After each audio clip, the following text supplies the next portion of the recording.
of a...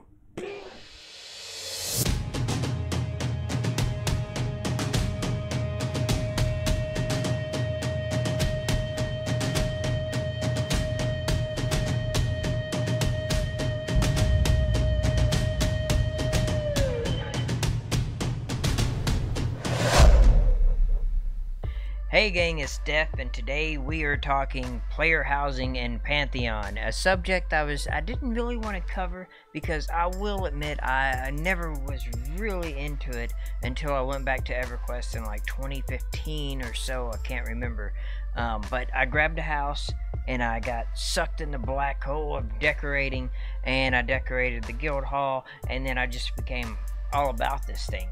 So for starters, we don't know what's to come into Pantheon's player housing, and Brad McQuaid's already said it's going to be a post-launch deal. The focus is not there at this moment, but it may happen.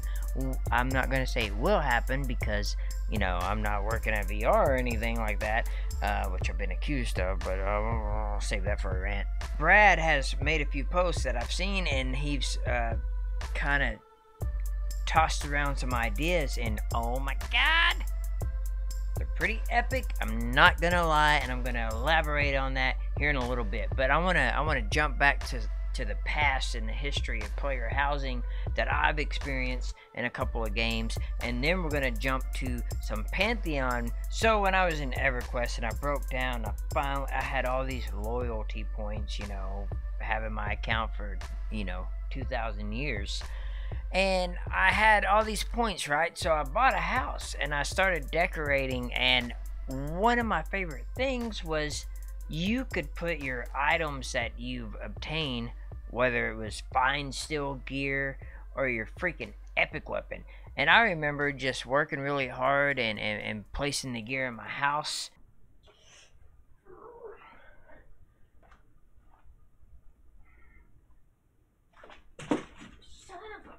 That was just cool, man. You could decorate it how you wanted to. Sure, you guys are sick of hearing about EQ. So, let's talk about some Black Desert Online. I played that for a short minute, and I gotta say the housing on that game was pretty nice. You would go buy a house, and then that's your house in the city somewhere. So you're in the city, you find this house, you buy it, it's your house. You walk in the door, you got all your stuff there.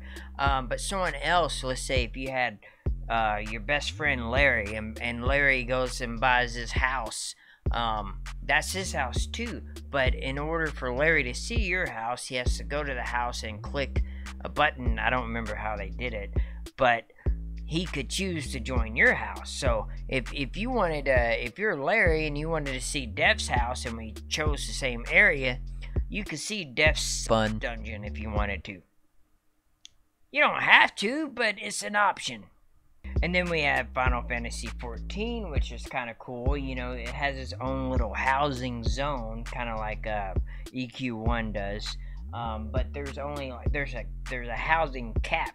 There's only a certain amount of houses that is in each zone. So if you couldn't get in that one, you'd have to go to another zone. And that was kind of a potential bitch. Just because, you know, if it's a popular server, you good luck finding a house. So I mean, it was okay, but it was very kind of instance, you know. It was you know, you go to this one specific area to see all the houses, and that's what you would get. As far as I can remember, I'm sure people are gonna roast me like, oh dude, that is not how it was. You are full of shit. Take it easy on me, okay? I'm not going to waste any more time on past games, except for one more thing. I just want to say ESO, it had a good system. The guild houses you could get, some of the options you got were pretty cool, you know. You could settle out in the desert, or you could settle out in the swamp, or, you know, jungle, you know, things like that. That was really cool, and how you could have all your crafting, your forge, and your, you know, your tailoring system, your woodworking. You could have all that in a home, and that was pretty cool.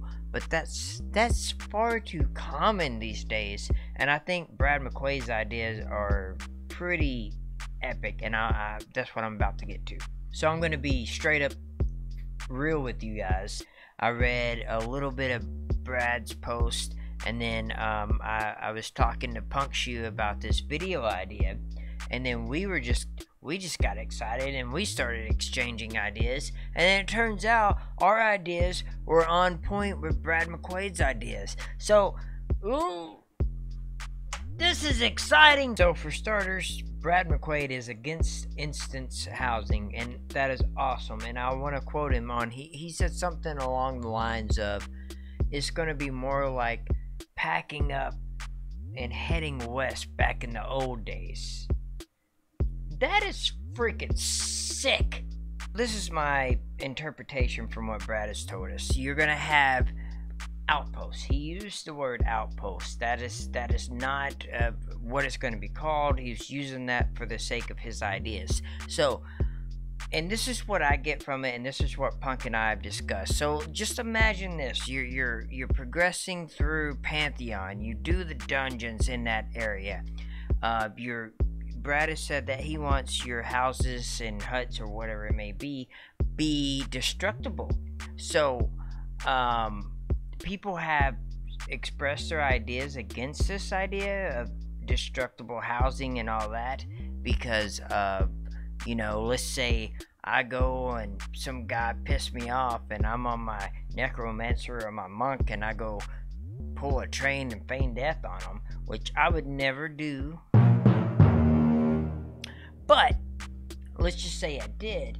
Now I'm with my guild and they recognize me and they see that I've set up my settlement and they just train mobs, because as far as we know, mobs are going to follow you until you die. So let's just say that's the case. So they're going to train us and just completely try to get our housing destroyed. And what I think Brad is getting at is that this is a way for you to log on and be where you left off at. So you'd kind of have a real life settlement set up where you would have your vendors and all that good stuff. But he did mention guards, so you could get guards to, I believe he mentioned that, or someone else replying to his post mentioned this, but that's a good idea, right? The more people that are coming together and settling down on this, would be more guards to protect your village or your settlement, right? That is awesome. So imagine walking through a zone and you're on the path and you see a few huts and you realize, oh, these guys are working on the next progression in Pantheon. Or imagine you see a freaking village 20 yards off the path and that's where they're setting up, and maybe you could join them, and you know that, hey, I have some friends to group with later on because these people are all in level 30 to 40 range and they're working on getting to the next zone. How freaking sweet is that? Freaking sweet. I mean, this could play out to be some really epic gameplay. Let's say it takes 5 different players to make a settlement, right? And it takes, let's say 10 players or 10 guildies to make a village. And so if you have 5 players, let's say you get 20 guards. If you have a village, you get guards shooting arrows at the top. You make, guards, extra patrol guards. I mean, the ideas are kind of endless here, and I really want to know you guys' thoughts on this. One thing Punk and I was talking about as well is the progeny system. What if the more you progress in the progeny system, and maybe even the perception system, the more you progress in these two things, let's say you're progeny 3, you're on your 3rd tune, and you've explored so much of Pantheon in the perception system that you have more flair. So let's say you're starting out, your house is built of hay or straw or whatever, and then you're progeny 3, and then you got some brick or you got some stone or some extra torches going out.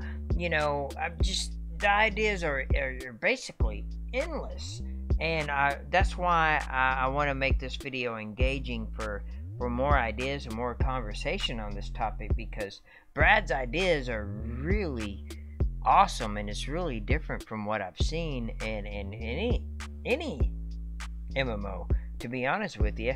You know, this could add a whole new dynamic to MMOs, in my opinion, and that's why I want to know your thoughts on this. So be sure to comment some ideas, because this is really fun and exciting for me personally. I mean, can you imagine going to a whole new zone and you see a village over here, a village over here? You know, it's not like we're going to be creating the world. We're going to be living in the world. And that, to me, just, it means so much. So that is something I'm really excited for. Now, personally, I love the idea in EverQuest, and I can't say this for other games, but I love the fact that I could have my Necromancer epic on the wall if I wasn't playing my Necromancer. But then again, it was instant. You would have to go to the housing area to see that, right?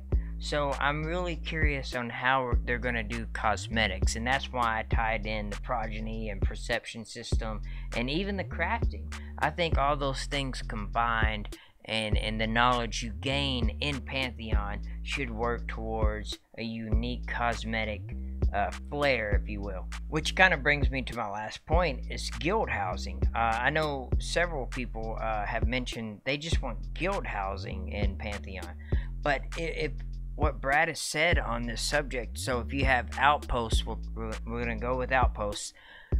You're with your guild on the move and on progression, and if you're not able to play hardcore or keep up with their player times, then that creates an opportunity for you to group up with, like I said, let's just say if it took 5 people to make a settlement, you know, you get to group up with people and make friends and just be like, hey, let's set up a settlement here. Well, we'll log on tomorrow at 8 o'clock, whatever time, you know, and just continue from there. So guys, that's really all I have for today. I wanted to talk about player housing because it really grew on me, and I really like the ideas that Brad has presented to us.